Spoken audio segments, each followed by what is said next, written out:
हे पहा, 26 जानेवारी दिवस आपल्याला तर माहिती आहे. या दिवशी आपण संविधानाचा स्वीकार केला होता, म्हणजे प्रजासत्ताक दिन. 26 जानेवारीला आपण संविधानाचे स्वीकार केला होता. आधी आपण ब्रिटिशांचे नियम वापरायचे. संविधान म्हणजे काही नियम, देश चालवायचे नियम, जे डॉक्टर बाबासाहेब आंबेडकरांच्या अध्यक्षतेखाली लिहिले गेले आहेत. तर असे देश चालवायचे नियम, देश कसंही चालवता येणार नाही ना, तर आपण स्वीकार केलं होतं संविधानाच्या. हे याचे वैशिष्ट्य आहे. तुम्हाला आणखी काही मनोरंजक गोष्टी सांगतो, तुमचे विश्वास बसणार नाही. याच्या अगोदर 26 जानेवारी हा दिवस स्वातंत्र्य दिन म्हणून साजरा केला जायचा. 15 ऑगस्ट नव्हता आधी, तर 26 जानेवारी हा दिवस आपण स्वातंत्र्य दिन म्हणून साजरा करायचो 1947पर्यंत. मग 1947ला ते बदलण्यात आलं आणि 15 ऑगस्ट हा आपला स्वातंत्र्य दिन ठेवण्यात आला आणि 26 जानेवारी हा आपला प्रजासत्ताक दिन ठेवण्यात आला.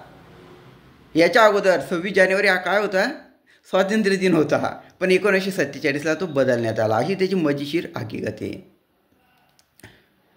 आपण सांगितलं, मी तुम्हाला अजून काही मजेदार गोष्टी सांगतो. हे पहा, याची थीम संकल्पना एकदम सुंदर ठेवलेली आहे. काय संकल्पना ठेवली आहे? सोन्याचे दिवस येतील आपल्या भारताला. ती हिंदीमध्ये आहे, स्वर्णिम भारत विरासत और विकास. स्वर्णिम भारत विरासत और विकास. आपल्या भारताला सोन्याचे दिवस येतील जेव्हा आपण विरासत विकास, विरासत म्हणजे काय? आपली संस्कृती. हो, आपली संस्कृती आपण विसरणार नाही. आपल्या संस्कृतीप्रमाणे आपण वाटचाल करू आणि विकास म्हणजे प्रगती, आणि देशाच्या आपण प्रगती करू. तर आपल्या देशाला सोन्याचे दिवस येतील. आपण प्रगतीसुद्धा करू आणि आपली संस्कृती, भारतीय संस्कृती, तिला विसरणार नाही, तिचेसुद्धा पालन करू. तर आपण प्रतिज्ञा करू की या दिवशी आपण दोघी गोष्टी जपू, विकाससुद्धा करून त्याचबरोबर आपल्या देशाची जी संस्कृती तिलासुद्धा आपण विसरणार नाही, तिलासुद्धा आपण मनाप्रमाणे जपू. आपण अजून एक गोष्ट करू शकतो. आपली आपण तुम्हाला सांगितलं त्याचे काही नियम आहेत. 26 जानेवारीला प्रजासत्ताक दिनाचे काही नियम आहेत. तर आपण संविधानाप्रमाणे वागू, संविधानाची आपण शपथ घेऊ. आपण संविधानात दिलेल्या नियमांप्रमाणे आपला देश चालू, आपण वागू, त्याचे उल्लंघन करणार नाही, त्याच्या आयुष्यात आपण उल्लंघन करणार आणि मरेपर्यंत वागू. ही जी आपली संविधान दिवशी खरी प्रतिज्ञा असेल. देशाची आपण सेवा करू, त्या नियमांप्रमाणे आपण वागू आणि आपल्या देशाला महान बनवू. हे बाय संविधान पुस्तक आहे, ते हाताने लिहिलं गेलं आहे.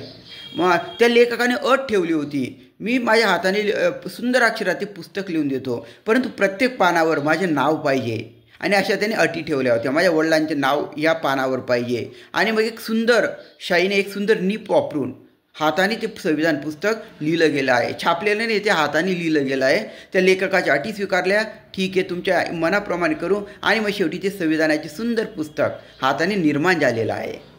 अशी त्याची रंजक कहाणी आहे. तर आपण शेवटी हेच सांगतो, आपण प्रतिज्ञा करू या शुभ दिवशी की आपण संविधानाचा आदर करू, आपल्या देशाचा विकास करू, संस्कृतीला विसरणार नाही. विकास असा करू की आपल्या देशाची संस्कृतीसुद्धा अबाधित राहील, तिलासुद्धा आपण विसरणार नाही. संस्कृती आणि विकास बरोबर चालायला पाहिजे, तरच आपल्या भारताला सोन्याचे दिवस येतील, आपला भारत सोन्याचे दिवस पाहिजे.